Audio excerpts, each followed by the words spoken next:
네, 느헤미야서를 통해서 우리가 성경적 리더십에 대한 것들을 함께 생각해보는 시간들을 갖고 있습니다. 오늘 세 번째 시간입니다.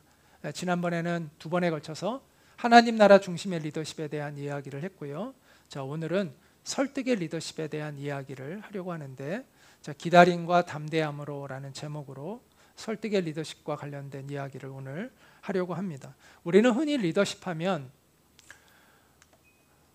윗사람이 아랫사람을 잘 통솔하고 다스리는 것을 우리가 보통 리더십이라고 생각하는데, 그러나 리더십은 꼭 위에서 아래로만 흐르는 리더십이 있는 게 아니라 아랫사람들이 윗사람을 또한 잘 이렇게 영향력을 줘서 옳은 방향으로 이끌어가는 상향 리더십이라는 것이 있습니다.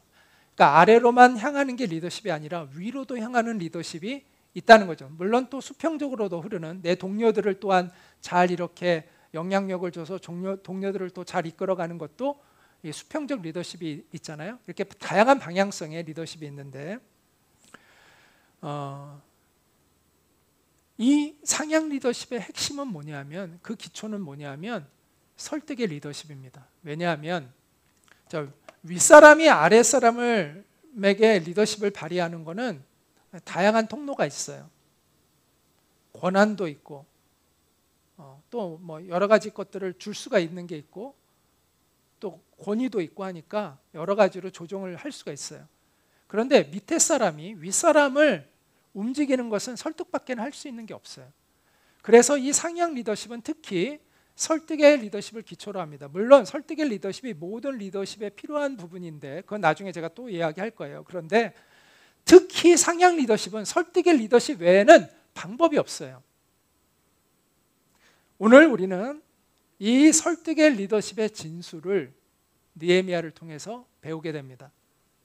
우리가 오늘 본문을 제대로 이해하려면 이 느헤미야가 자기의 고국으로 돌아가서 그 성벽을 재건하는 일을 왕에게 허락을 받아서 간다는 것은 굉장히 어려운 일이었고 매우 위험스러운 일이었다라는 것을 알아야 합니다. 잘못하면 자기의 목숨이 날아갈 수도 있는 일이에요. 왜냐하면 그 예루살렘에 있는 이스라엘 성벽이 중간에 짓다가 말게 된 이유는 바로 이 왕이 그것을 금했기 때문이에요. 그러니까 그것을 못하게 한 왕에게 자기가 지금 나서가지고 그것을 짓게 해달라고 한다는 것은, 이거는 엄청난 왕의 노여움을 살 수도 있는 일이었어요.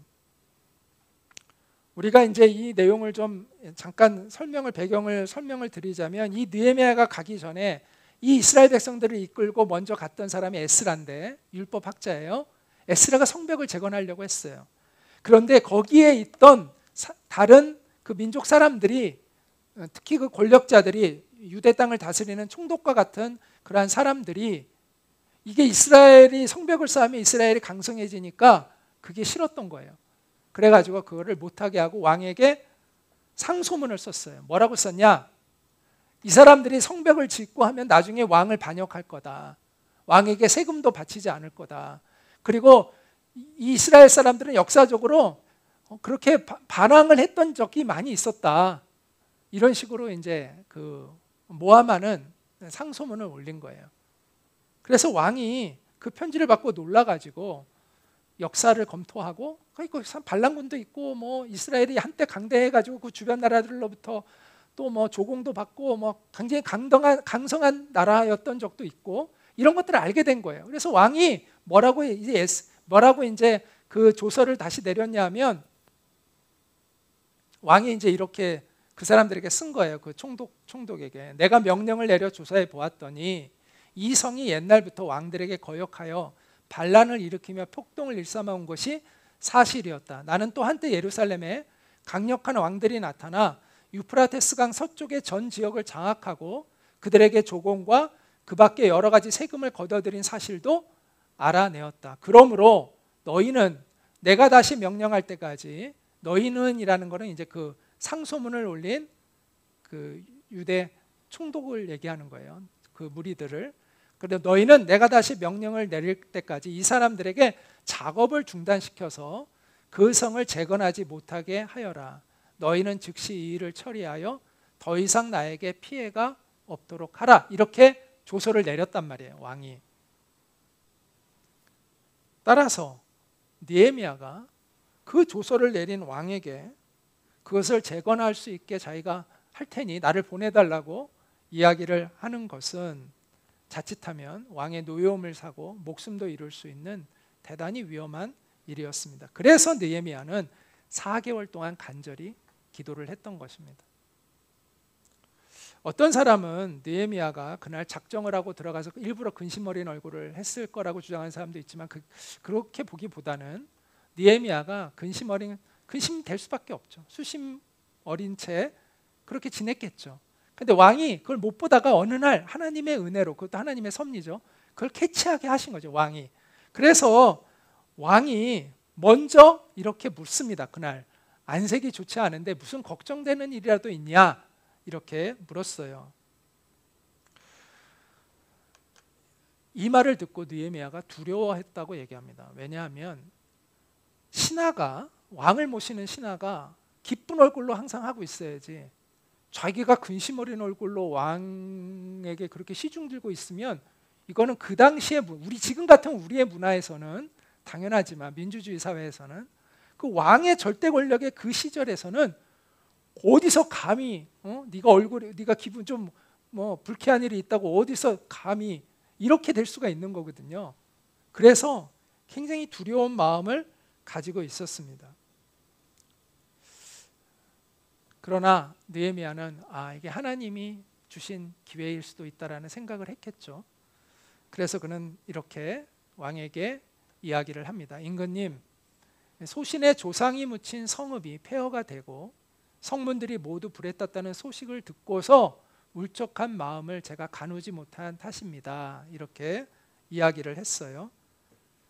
자, 그 순간에 느헤미야는 본문에 보면 하나님께 짧게 기도를 드렸다고 이야기를 합니다. 이 말을 하면서. 그런데 그리고 나서 임금이 이렇게 이야기를 합니다. 네가 바라는 것이 무엇이냐? 그러니까 네가 바라는 것이 무엇이냐? 그러니까 느헤미야가 뭐라고 얘기를 하냐면, 임금님께서 소신을 좋게 여기시면 우리 조상이 묻혀 있는 그 성읍에 저를 보내주십시오. 그래서 그 성읍을 다시 세우게 해 주십시오. 이 순간이 얼마나 짧은 순간, 긴장되는 순간, 자기 운명에 갈리는 순간이에요. 여기서 왕이 노여워하느냐 받아들이냐에 따라서 완전히 운명이 갈리는 아주 중요한 순간이죠. 그런데 왕이 여기서 이런 대답을 합니다. 그래, 그럼 얼마나 걸리겠냐? 네가 언제쯤 돌아올 수 있겠니? 라고 묻는 거죠. 이때 느헤미야가 얼마나 안심이 들었을까요? 얼마나 감사했을까요? 느헤미야는 하나님이 지금 돕고 계시는구나 느꼈을 거예요. 그러면서 느헤미야가 이렇게 얘기합니다. 왕이 기꺼이 허락하실 것 같은 생각이 들어서, 그러니까 내가 얼마 걸리겠다고 왕에게 이야기를 했다라는 것이죠. 매우 구체적으로 느헤미야는 왕에게 자신이 얼마나 있을 것인지, 그리고 여기에 덧붙여서 느헤미야가 얼마나 구체적으로 계획을 하고 있었는지를 알 수가 있는데 이렇게 이야기를 합니다. 임금님이 좋게 여기시면 제가 유대 땅까지 무사히 갈 수 있도록 그쪽 지역에 있는 총독들에게 보내는 친서를 좀 마련해 주십시오. 그래야 이제 자기가 권위를 가질 수가 있잖아요. 자기가 무사할 수가 있지 않겠어요? 그리고 또 왕실 숲을 맡아보는 아삽에게도, 왜냐하면 나무들이 필요한 거예요. 거기를 재건하고 여러 가지를 공사를 하려면 그 나무들을 제공해 줄 수 있도록 아삽에게 명령을 좀 내려주십시오. 이렇게 부탁을 합니다. 그러니까 왕이 그 청을 들어주었다라고 이야기를 하고 있습니다.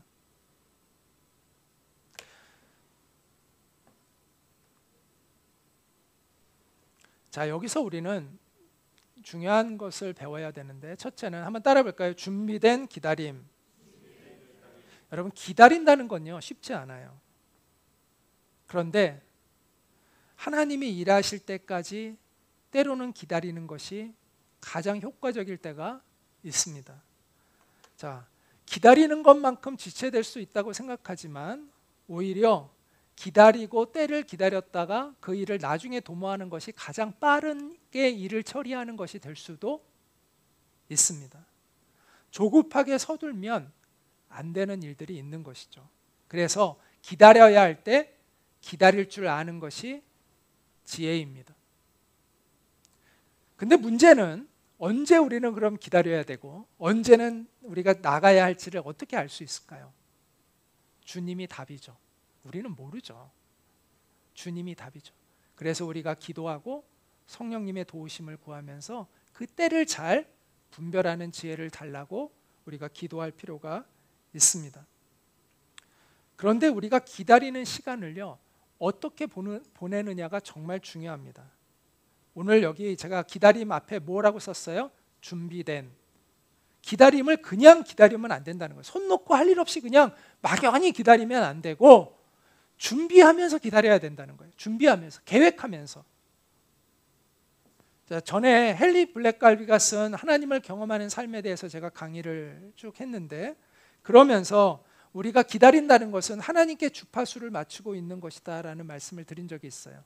그러니까 넉넉히 기다리는 게 아니라 하나님께 주파수를 맞추고 하나님의 때를 기다리면서 내가 하나님께 쓰임받을 걸 확신하고 그것을 준비해가는 과정이 기다림의 과정. 그래서 기다림의 과정은 부지런하는 것이다 라고 말씀을 드린 적이 있습니다. 기억하실지 모르겠어요. 느헤미야가 그렇게 하고 있는 것이죠. 그래서 느헤미야는 계획을 미리 다 하고 있었어요. 그러니까 넉넉히 기다린 게 아니라 계획을 다 하고 있었어요. 그래서 왕이 내가 너 시간 얼마나 주면 되겠어? 라고 했으면 글쎄요, 제가 지금부터 한번 생각해 보려고. 그러면 이게 안 될 수가 있는 거잖아요. 근데 내가 얼마나 시간 주면 좋겠어? 딱 대답을 해요. 얼마면 됩니다. 또 무엇을 해야 될지를 딱 알고 있었기 때문에 왕이시여, 임금님, 저 이거 필요한데 이것도 해주시고 이것도 해주시고 이렇게 해주시면 제가 일을 할 수 있겠습니다. 명확하게 제시를 하잖아요. 그렇기 때문에 왕이 그것을 쉽게 들어줄 수가 있었던 것이죠. 그때 가서 제가 언제나 시간 걸릴지 모르겠는데 한번 생각해 보겠습니다. 그러고 나서 또 언제라고 얘기했는데 그럼 내가 뭘 준비해줘요? 글쎄요, 제가 잘 모르겠는데 하여튼 한번 또 제가 좀 뭘 준비해야 될지 생각해 보겠습니다. 이러면 이게 하세월이죠. 안 될 수도 있고. 그런데 그걸 미리 다 준비하고 있었기 때문에 그 왕의 결정이 내려지는 순간 신속하게 그 일들이 이루어져 갈 수 있었다라는 것이죠. 우리는 믿음이라는 것은 잘 계획하는 것과 연결되어 있어야 한다라고 이야기할 수 있습니다. 우리가 기도한다는 건 믿음을 가지고 기다린다는 거잖아요. 하나님이 때를 주실 거라는 믿음을 가지고 기다린다는 거잖아요. 그러면 그 때를 주실 때 나는 어떻게 무엇을 계획해서 실행할지를 준비하고 있어야 하는 것이죠. 아놀드 토인비가 역사학자죠. 열심을 내게 하는 두 가지 요소는 비전과 그 비전을 실행으로 옮기게 하는 명확한 계획이 있을 때 우리는 열심을 내게 된다라고 이야기를 합니다. 비전만 있다고 열심을 내는 게 아니라 비전과 함께 그 비전을 명확히 이룰 수 있는 구체적인 실행 계획이 있을 때 우리가 뭘 어떻게 해야 될지를 알고 열심히 한다라는 것이죠. 굉장히 우리가 잘 기억할 필요가 있는 이야기인 것 같아요. 여러분은 정말 잘 준비된 기다림을 하고 있습니까? 기다리되 열심히 기다리시기 바랍니다. 자, 두 번째는 한번 따라해 볼까요? 지혜로운 담대함. 아까 앞에서 준비된 기다림이라고 했는데 여기는 지혜로운 담대함을 또한 우리는 배워야 합니다.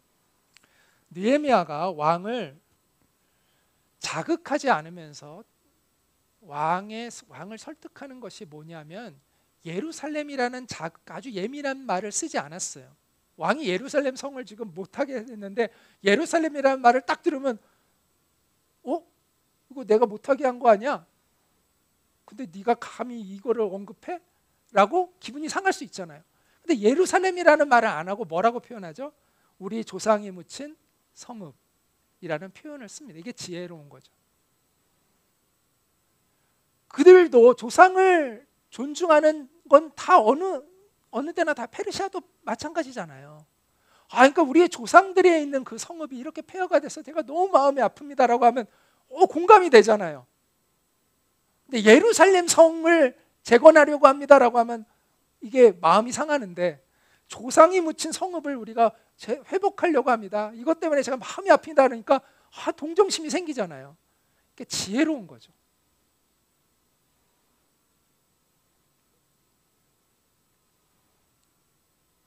소신의 조상이 묻혀있는 유다의 그 성읍으로 저를 보내주십시오. 그리고 그 성읍을 다시 세우게 해주십시오. 이렇게 왕의 심기를 건드리지 않으면서 동시에 자신이 목표로 하고 있는 것을 얻어내고 있는 거죠. 이게 지혜로운 거죠. 자, 오늘날로 말하면 우리가 이제 심리학에서 누구에게 조언을 할 때 you라는 말을 쓰지 말고 I라는 말을 써서 이야기하라고 그러잖아요. 야, 너는 왜 그따위로 말을 해? 이런 식으로 얘기하면 상대방도 마음이 상해요. 근데 내가 이런 말을 들으면 내가 마음이 너무 힘들어. 이렇게 나의 I라는 주어를 사용하면 상대방이 훨씬 더 그걸 부드럽게 받아들인다는 거예요. 근데 너가 이렇게 you라는 단어를 써서 직접적으로 상대방을 공격하면 상대방이 거부감을 갖지만 나의 입장에서 내가 이래 라고 하면 상대방이 그것을 훨씬 더 쉽게 받아들인다는 거죠.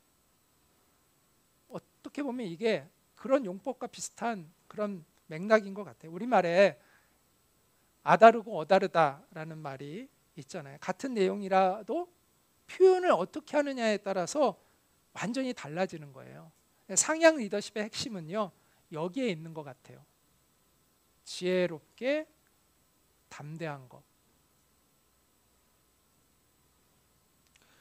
자, 윗사람이 아랫사람을 움직일 때는 굳이 설득하지 않아도 될 경우가 많죠. 그러나 아랫사람이 윗사람을 설득할 때는 설득할 수밖에 없어요. 자, 그러려면 상대방의 심기를 잘 건드리지 않으면서 자기의 목표를 이룰 수 있는 지혜가 필요한 거죠. 신중함과 지혜, 대화의 기술이 필요하다라고 이야기할 수 있습니다. 어느 날 철없는 철수가 영수에게 이렇게 물었어요. 야, 기도 중에 담배 피워도 되냐? 물었어요. 그래서 영수가 야, 목사님께 한번 물어보자 라고 해서 목사님께 갔어요. 그래서 철없는 철수가 목사님에게 가서 이렇게 묻습니다. 목사님, 기도 중에 담배를 피워도 되나요? 목사님의 얼굴이 확 변하면서 표정이 굳어지면서 그건 절대 안 되지. 기도는 하나님과 나누는 엄숙한 대화인 거 몰라?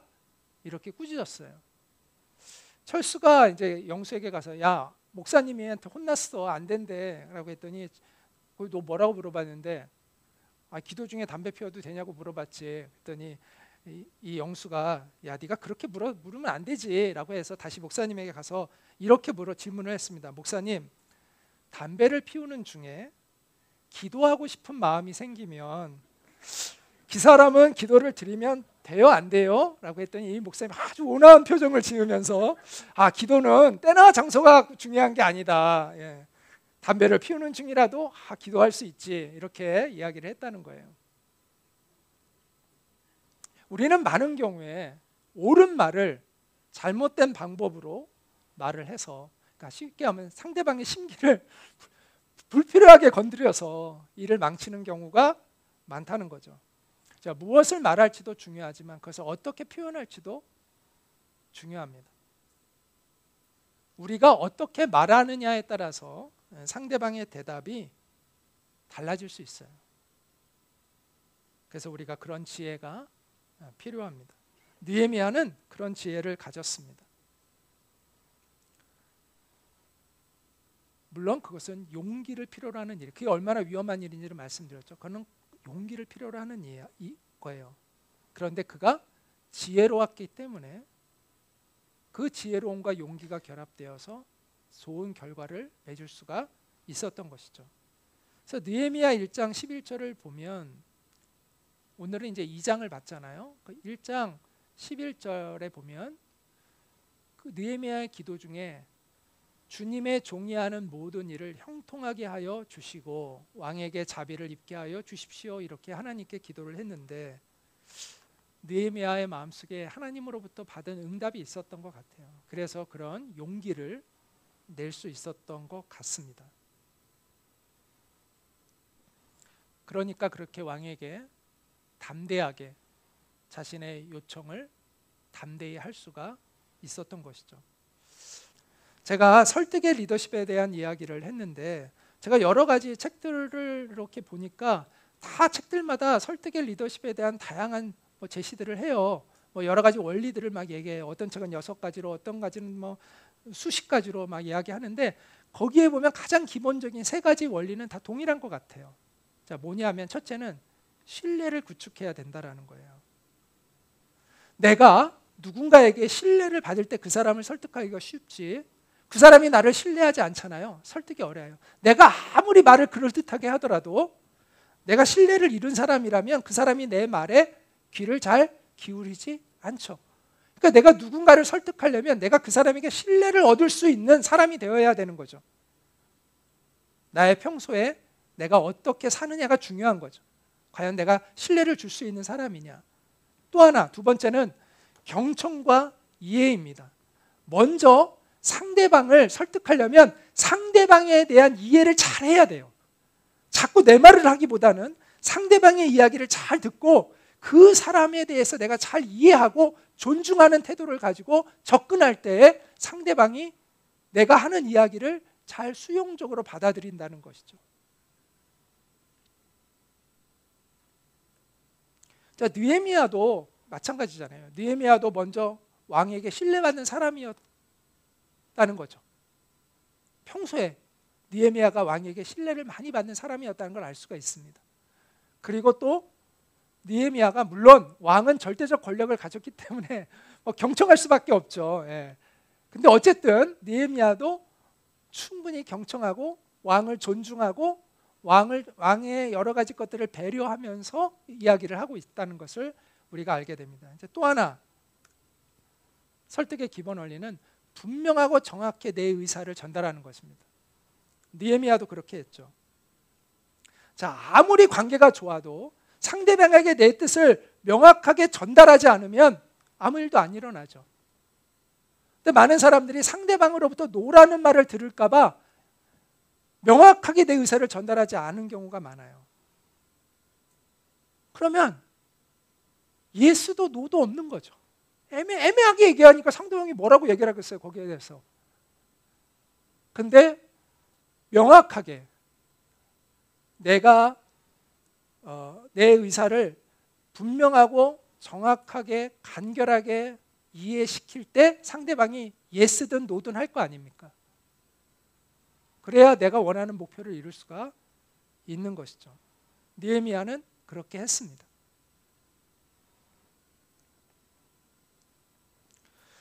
자, 앞에서 아랫사람이 윗사람을 이끄는 그 상향 리더십은 설득의 리더십을 기초로 한다고 말씀드렸죠. 왜냐하면 그 외에는 다른 방법이, 윗사람을 움직일 수 있는 다른 방법은 없기 때문입니다. 자, 그렇다면 윗사람이 아랫사람을 움직일 때는 어떨까요? 힘으로 밀어붙이면 되니까, 협박하면 되니까 설득의 리더십은 필요하지 않을까요? 아닙니다. 건강한 공동체는 윗사람이 아랫사람을 위협해서 이끌어가는 공동체가 아닙니다. 설득해서 이끌어가는 공동체입니다. 여러분이 좋은 리더가 되기를 원하면 아랫사람들을 위협하지 말고 설득해야 합니다. 사랑은 설득하는 것입니다. 사랑은 위협하는 것이 아니라 설득하는 것입니다. 하나님은 우리를 위협하지 않으십니다. 하나님은 우리를 설득하십니다. 왜? 우리를 사랑하시기 때문입니다. 여러분이 자녀들 힘으로 하면, 어렸을 때 그 어린 자녀 위협하고 힘으로 하면 마음대로 왜 못하겠어요? 그런데 여러분이 설득하시는 이유는 뭐예요? 말아듣지 못하는 막 땡깡 부리는 그 아이를 설득하시잖아요. 왜? 사랑하기 때문에. 사랑은 그런 것이죠. 위협할 수 있지만, 내가 위협할 힘이 있지만 위협하지 않고 설득하는 게 사랑이죠. 하나님이 우리를 그렇게 사랑으로 설득하고 계신 거예요. 그래서 우리 안에 믿음이 생긴 이유는 하나님이 우리를 설득하셨기 때문에 내가 설득당해서 믿음이 생긴 거예요. 하나님의 그 사랑의 설득에 우리가 설득을 당했기 때문에 우리 안에 믿음이 생긴 거예요.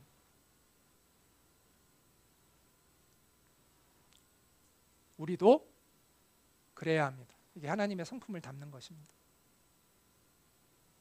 사랑하면 우리는 위협하는 사람이 아니라 설득하는 사람이 되어야 하는 것이죠.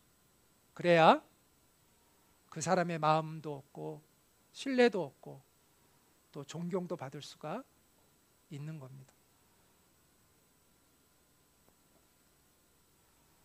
자, 마무리하겠습니다. 준비된 기다림으로 하나님의 때를 맞이하는 여러분 되시기를 바랍니다. 또 지혜로운 담대함으로 하나님의 역사를 일으켜 나가시기 바랍니다.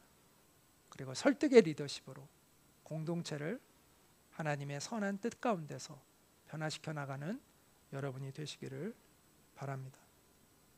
준비된 기다림, 이걸 잘 기억하십시오. 넉넉히 기다리는 게 아니라 철저하게 준비하는 기다림, 이 기다림이 우리에게 필요합니다.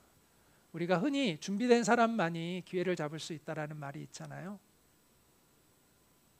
준비되어 있지 않으면 기회가 와도 그 기회를 붙잡을 수 없지만 준비된 채 기다리는 사람은 기회가 올 때 그 기회를 붙잡을 수 있다라는 말이 바로 이런 것이죠. 우리에게 지혜로운 담대함이 필요하여 지혜가 없는 용기는 객기입니다. 객기는 세상을 못 바꿉니다. 지혜를 갖춘 그러한 용기가 세상을 변화시킬 수 있는 겁니다. 지혜로운 담대함으로 세상을 이기고 하나님의 뜻을 실현해 나가는 여러분이 되시기를 바랍니다. 여러분, 설득의 리더십을 발휘하고 있습니까? 나는 아직 나이가 어리기 때문에, 나는 아직 직급이 낮기 때문에 나는 아무것도 할 수 없어 라고 여기시면 안 됩니다. 물론 한계는 있어요. 직급에서 오는 한계, 또 우리나라 같은 경우에는 나이에서 오는 한계가 분명히 존재하는 건 맞아요. 그러나 우리가 설득의 리더십을 키우면 그 한계들을 극복해 나갈 수가 있습니다. 하나님의 은혜가 더해지면 거기에.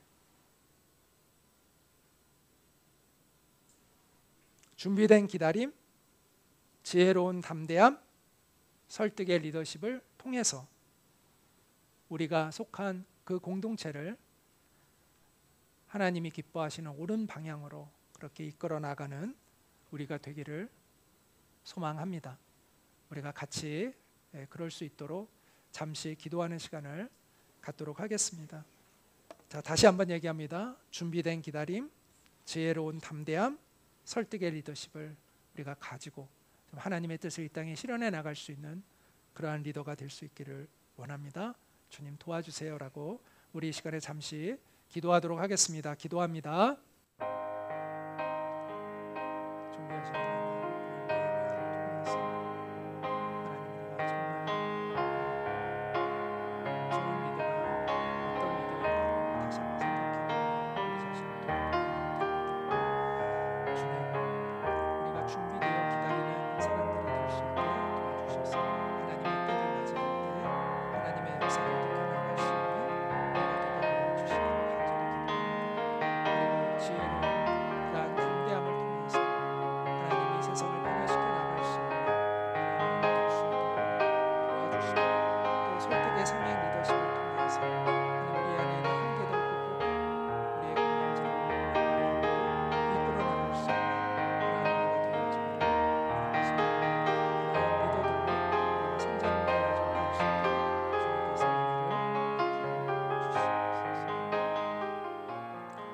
하나님 아버지, 느헤미야를 통해서 우리에게 진정한 리더십이 무엇인지를 알게 하시고 또 그렇게 우리가 성장해 갈 수 있도록 이끄시는 하나님께 감사를 드립니다. 하나님, 우리가 준비된 사람이 되기를 원합니다. 하나님의 때를 무턱대고 기다리는 것이 아니라 우리가 인격적으로도 영적으로도 또 지적으로도 기술적으로도 여러 가지의 면에서 우리 자신을 준비해 나갈 수 있는 그러한 우리가 되어지기를 원하고 소망합니다. 그리고 우리가 하나님 지혜에 있는 용기를 가지고 이 세상을 변화시켜 나가는 우리가 되기를 원하고 소망합니다. 정말 좋은 리더가 될 수 있도록 도와주시기를 원합니다. 하나님의 뜻을 지혜롭게 이 땅에 실현해 나갈 수 있는, 용기 있게 하나님의 뜻을 이 땅에 실현해 나갈 수 있는 그러한 리더들이 되어지기를 원하고 소망합니다. 우리 교회 성도님들이 영적으로 성장하게 도와주시고 또 좋은 리더들이 되게 하시고 일터에서 또 우리 교회에서 또 그 모든 하나님이 보내신 그 곳에서 선한 리더십을 발휘하는 진정한 리더들이 될 수 있도록, 성장될 수 있도록 주님께서 도와주시옵소서. 그래서 하나님의 뜻을 그 공동체에 실현하는 그러한 좋은 하나님 나라의 선한 일꾼들이 될 수 있도록 은혜를 베풀어 주옵소서. 예수님의 이름으로 기도합니다. 아멘. 이제는 우리의 유일한 소망 되시는 주 예수 그리스도의 은혜와 하나님 아버지의 크신 사랑과 성령님의 교통하심이 오늘 이 예배를 드리며 하나님이 주신 마음으로 설득의 리더십을 발휘하며 하나님의 뜻을 이 땅에 실현하는 리더가 되기를 소망하는 모든 이들 위해 늘 함께 있기를 간절히 축원하옵나이다. 아멘.